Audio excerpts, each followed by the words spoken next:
नमस्कार, मैं सुहाना आपके साथ और आप देख रहे हैं न्यूज यूएनआई। आप सभी न्यूज यूएनआई के दर्शकों को नवरात्र की ढेर सारी शुभकामनाएं। माँ के अलग अलग रूपों की पूजा इन 9 दिनों में की जाती है और आज जो कि 5वां दिन है नवरात्र का, तो हम बात करेंगे माँ के 5वें रूप की और 5वां रूप है स्कंद माता। जी हाँ, कार्तिकेय की माँ होने के नाते उनका नाम स्कंद माता भी पड़ा है और उनके इस रूप की पूजा नवरात्र के 5वें दिन की जाती है। कैसे, किस विधान से की जाती है पूजा, आइए आपको दिखाते हैं इस रिपोर्ट में। आज 7 अक्टूबर को नवरात्रि के 5वें दिन स्कंद माता की आराधना की जा रही है। माँ दुर्गा का यह 5वां स्वरूप स्कंद माता के नाम से जाना जाता है। स्कंद माता जो प्रेम और ममता का प्रतीक है, उनकी पूजा करने से संतान की प्राप्ति की इच्छाएं पूरी होती है और माँ आपके बच्चों को लंबी उम्र प्रदान करती है। भगवती पुराण में उल्लेखित है कि नवरात्रि के इस दिन स्कंद माता की पूजा से ज्ञान और शुभ फल की प्राप्ति होती है।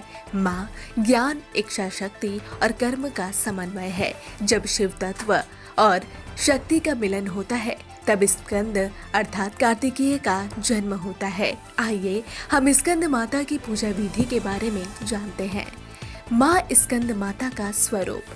माँ स्कंद माता 4 भुजाओं वाली देवी है जो स्वामी कार्तिकेय को अपनी गोद में लिए हुए शेर पर विराजमान है। माँ के दोनों हाथों में कमल की सुंदरता विद्यमान है। इस रूप में माँ समस्त ज्ञान, विज्ञान, धर्म, कर्म और कृषि उद्योग सहित 5 आभरणों से युक्त विद्या वाहिनी दुर्गा के रूप में भी जानी जाती है। माँ के चेहरे पर सूर्य के समान तेजस्विता है।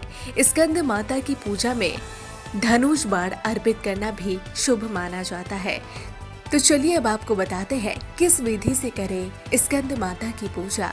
स्कंद माता के इस रूप की पूजा के लिए सबसे पहले आपको इस स्थान पर माता की तस्वीर या मूर्ति स्थापित करनी होगी जहां आपने कलश की स्थापना की है।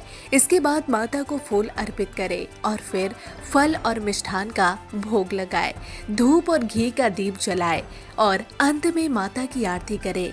इस प्रकार पूजा करना अत्यंत शुभ माना जाता है और इससे आपको माता का आशीर्वाद प्राप्त होगा। तो चलिए अब आपको बताते हैं स्कंद माता को भोग में क्या अर्पित करें। माँ स्कंद माता की आराधना के लिए नवरात्रि का 5वां दिन विशेष रूप से समर्पित है। इस दिन स्कंद माता को केले का भोग अर्पित करना चाहिए। इससे माता प्रसन्न होकर भक्तों को सुख और समृद्धि का आशीर्वाद देती है।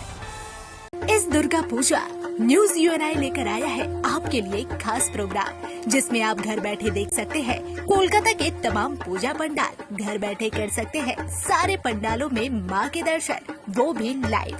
जियो टीवी, इमामा, प्ले ऑन समेत तमाम सोशल मीडिया प्लेटफॉर्म पर आप देख सकते हैं न्यूज यूएनआई पर लाइव। तो देर किस बात की, अपने पंडालों के लाइव कवरेज के लिए सीधे संपर्क करें न्यूज यूएनआई के साथ, क्योंकि न्यूज यूएनआई न केवल करेगा आपके पूजा पंडालों को कवरेज, बल्कि करेगा तमाम पूजा पंडालों को सम्मानित। जी हाँ, इस दुर्गा पूजा न्यूज यूएनआई करने जा रहा है 50 पूजा पंडालों को सम्मानित, लेकिन हमारा लक्ष्य है सेंचुरी पार का, जिसमें चाहिए हमें आपका सहयोग। तो देर किस बात की, जल्द से जल्द संपर्क करें न्यूज यूएनआई के साथ।